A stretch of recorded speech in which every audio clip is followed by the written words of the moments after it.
우리가 살다 보면 예상하지 못했던 일들을 경험할 때가 너무나도 많이 있죠. 내가 계획하지 않았는데 계획하지 않았던 일들이 또 계획하지 않았던 곳으로 이렇게 가게 되는 경우를 보게 되기도 하고요. 또 생각하지도 않았던 일인데 그것을 경험하거나 또 맡게 되는 그런 일들도 있습니다. 좋은 일이면 우리가 상관이 없을 텐데 안 좋은 일일 때, 또 나쁜 일을 만나게 될 때는 참 처음 드는 생각은 이럴 것입니다. 왜 하필 나일까? 왜 지금일까? 라는 생각이 자연스럽게 들 것입니다. 왜 이런 일을 나만 겪어야 하지? 내가 여기 있는 이유는 무엇일까? 하나님은 나를 이 시간을 통해서 무엇을 깨닫기를 원하시는 것인가? 이 질문은 아마 여러분들도 우리가 삶을 살아오면서 하나님 앞에 많은 또 질문을 드려보기도 하고 고민했던 그런 질문들일 것입니다. 그러나 시간이 지나고 돌아보면은 이것이 우연이 아니었구나. 이랬기 때문에 하나님께서 그 시간을 나에게 우리에게 허락해 주셨구나라는 것을 깨닫게 되는 순간이 오는 것이죠. 자, 오늘 본문도 우리가 함께 살펴볼 이 예레미야도 바로 마찬가지입니다. 예레미야는 스스로 선지자가 되려고 한 사람이 아니었습니다. 오히려 자신은 부족하다, 연약하다라고 말했던 사람이었죠. 자, 그러나 하나님께서는 그런 예레미야를 찾아오셔서 그의 인생을, 그의 삶을 부르셨다라는 것입니다. 예레미야는 나라가 무너져가는 가장 어두운 시대를 살았습니다. 백성들은 하나님을 떠났고 왕들은 하나님의 말씀보다 세상의 힘을 더 의지했던 시기입니다. 그러니까 겉으로 보기에는 성전이 있었지만 하나님을 향한 그 마음은 이미 무너져 있었던 그 시대입니다. 자, 그런 절망적인 시대에 하나님은 한 사람을 부르셨습니다. 그 사람이 바로 예레미야인 것이죠. 자, 그래서 오늘 말씀은 하나님께서 한 사람을 어떻게 부르시고 그 사람을 통해서 하나님의 일을 어떻게 이루어 가시는가, 그 사명을 어떻게 감당케 하시는가를 보여주는 말씀입니다. 자, 그래서 먼저 오늘 1절과 3절의 내용을 보면은 예레미야의 배경을 우리에게 소개해주고 있습니다. 자, 그는 베냐민 땅 아나돗 출신으로 제사장 힐기야의 아들이었다라고 말합니다. 이 아나돗은 제사장들이 거주하던 그런 성읍이었습니다. 예레미야는 어려서부터 하나님을 섬기는 그런 환경 속에서 자라나게 된 것이죠. 자, 그러나 그의 시대는 결코 평안하지 않았다. 절망적인 상황 가운데 있었다. 아수르가 몰락하며 바벨론이 세계의 패권을 장악하던 그런 격변의 시기이기도 하였습니다. 또 남쪽에서는 애굽이 세력을 넓혀갑니다. 그래서 가나안 지역을 차지하려고 했고 결국에 이 유다 땅은 두 나라의 이 강국 속에서 흔들리는 그런 작은 나라였습니다.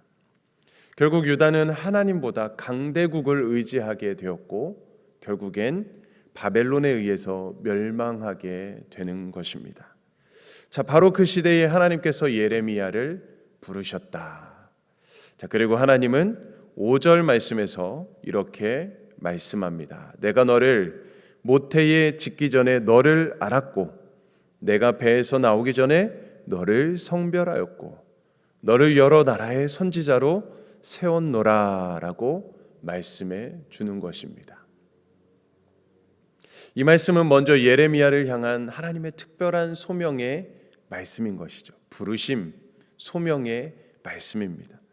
자, 그러나 동시에 우리는 여기서 하나님의 중요한 원리를 하나 바라보게 되는 것입니다. 하나님 안에는 결코 우연이 없다라는 것입니다. 전에도 말씀드렸지만 하나님은 우연이 없습니다. 하나님은 우연히 사람을 사용하지 않으신다.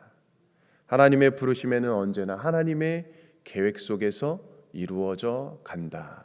그것이 기쁜 일일 수도 있습니다. 또 슬픈 일일 수도 있을 것입니다. 하나님은 시대를 먼저 준비해 주시고 그 시대에 필요한 사람도 준비하시는 하나님이신 것이죠.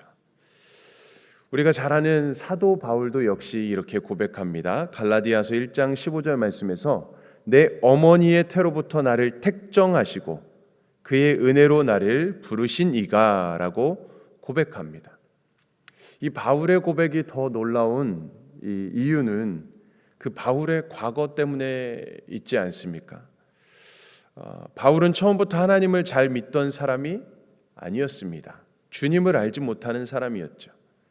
그런데 그는 예수님을 믿는 사람들을 잡아다가 감옥에 가두고 예수님을 믿는 사람을 가장 핍박했던 그런 사람이었습니다. 심지어 스데반이 순교하는 그 순간에도 그 옆에서 그것을 지켜보고 찬성했던 사람이었습니다.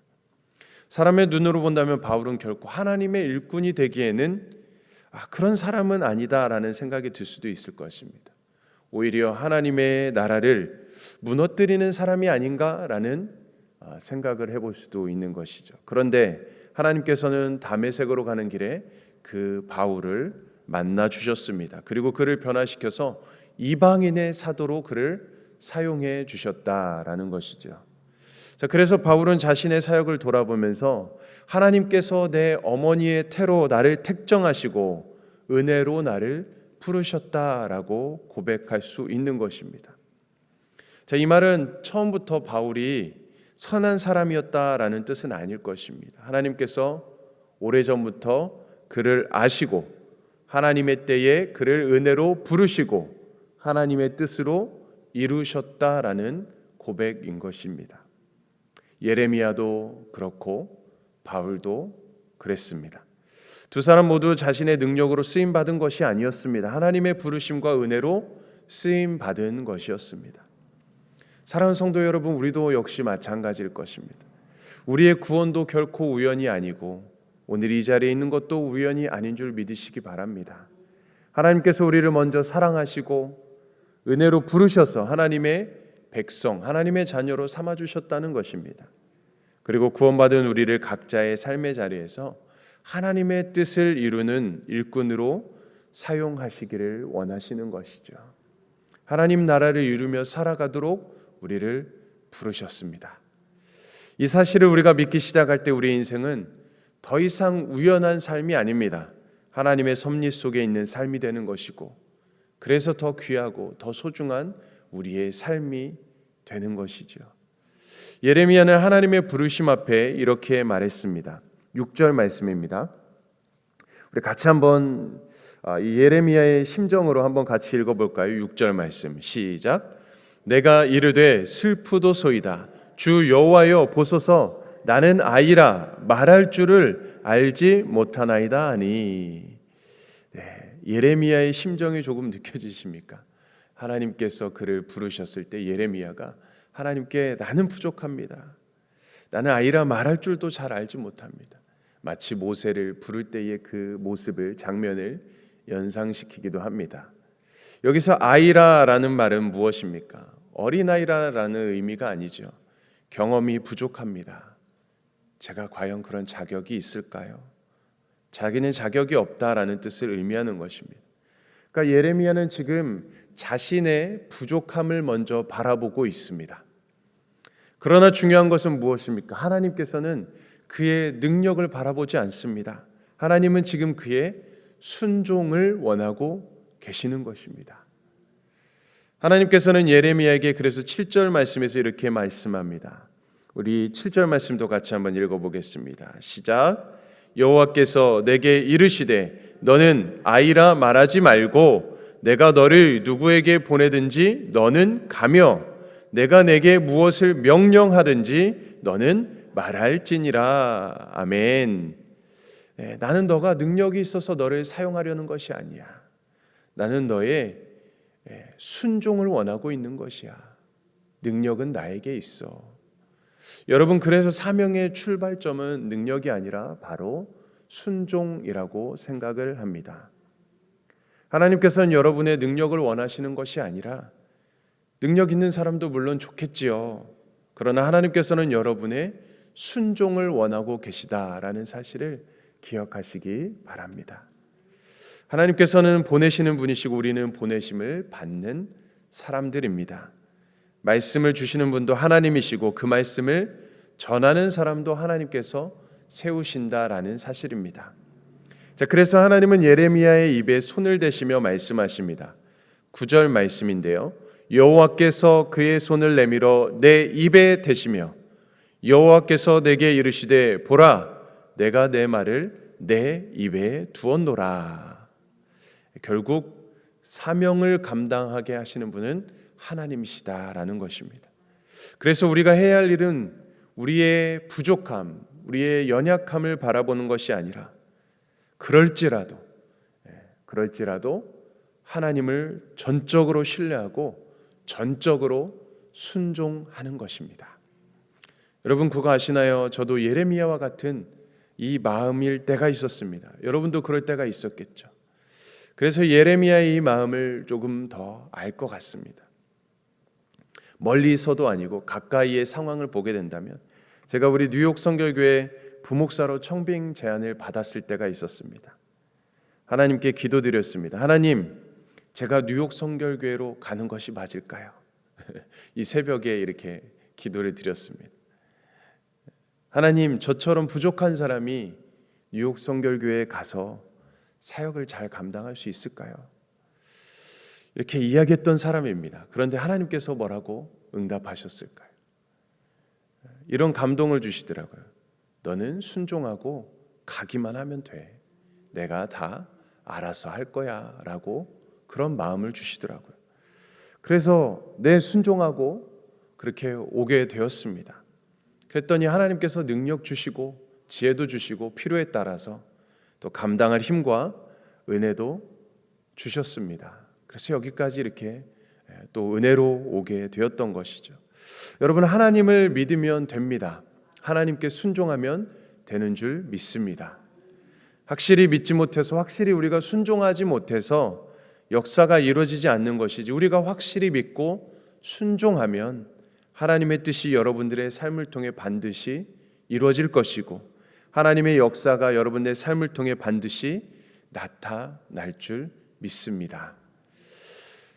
예레미야는 자신을 준비된 사람이라고 생각하지 않았습니다. 오히려 부족하고 연약한 사람이라고 여겼었습니다. 그러나 하나님께서는 그런 예레미야를 부르셨고 그의 평생을 통해서 하나님의 말씀을 이루어 가셨습니다. 오늘 우리도 마찬가지입니다. 우리는 각자의 삶의 자리에서 살아갑니다. 가정에서 살아가는 분, 또 직장 일터에서 살아가는 분들도 계시고 교회에서 또 각자의 삶의 자리에서 우리는 살아갑니다. 그 자리가 바로 하나님께서 우리를 보내신 자리인 줄 믿습니다. 그리고 하나님께서는 우리를 단지 구원하시기만 하는 것으로 끝나는 것이 아니라 하나님의 뜻을 이루는 삶으로 우리를 부르시고 그곳으로 보내신 줄 믿습니다. 무엇보다 우리는 예레미야보다 더 큰 은혜를 받은 사람들이라 생각합니다.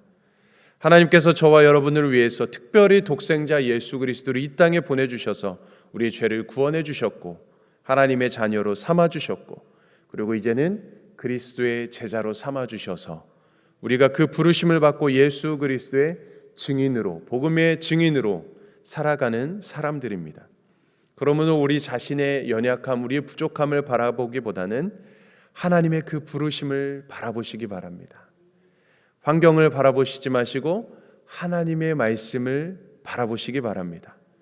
하나님의 말씀을 붙드시고 하나님의 말씀을 순종하시면서 하나님의 그 부르심에 하나님의 책임이 따른다는 것을 기억하시며 부르신 하나님께 끝까지 함께 하시고 감당할 힘을 주시며 마침내 우리를 통해서 하나님의 뜻을 이루어 가실 것을 믿으며 우리도 그 부르심에 믿음으로 우리가 붙들고 하나님께 맡기신 삶의 자리에서 충성스럽게 살아가는 저와 여러분들의 삶이 될 수 있기를 주님의 이름으로 간절히 축원드립니다. 아멘. 우리 함께 기도하겠습니다.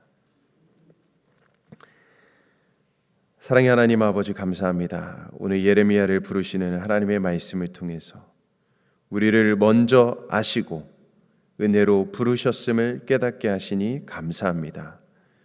우리의 부족함과 연약함만 바라보며 주님의 부르심을 외면하지 않게 하시고 하나님께서 우리를 향해 가지신 선하신 계획, 그 뜻을 믿음으로 받아들이게 하여 주시옵소서.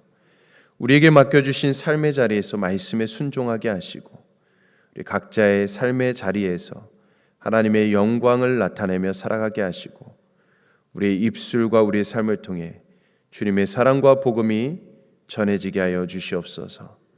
우리를 부르신 하나님께서 끝날까지 우리와 함께 하시고 감당할 힘과 지혜를 더하여 주시며 우리를 통해 주님의 뜻이 이루어지게 하여 주시옵소서. 감사드리며 우리를 부르시고 사용하시는 예수 그리스도의 이름으로 간절히 기도드리옵나이다. 아멘. 오늘은 우리 알바니아 최조영, 홍정희, 남아공, 곽용섭, 박정진, 안성준, 김현정 선교사님을 위해서 기도해 주시기 바라고요. 또 우리 여름 단기 선교팀 또 모든 사역을 위해 안전을 위해서 함께 기도해 주시고 우리 서머스쿨 기빙 추리를 위해서도 기도해 주시기 바랍니다. 또 우리 신영구 권사님 가족들 위로하여 주시고 모든 남아 있는 장례 절차도 주님 은혜 가운데 잘 진행되고 맞춰질 수 있도록 기도해 주시길 바라고요.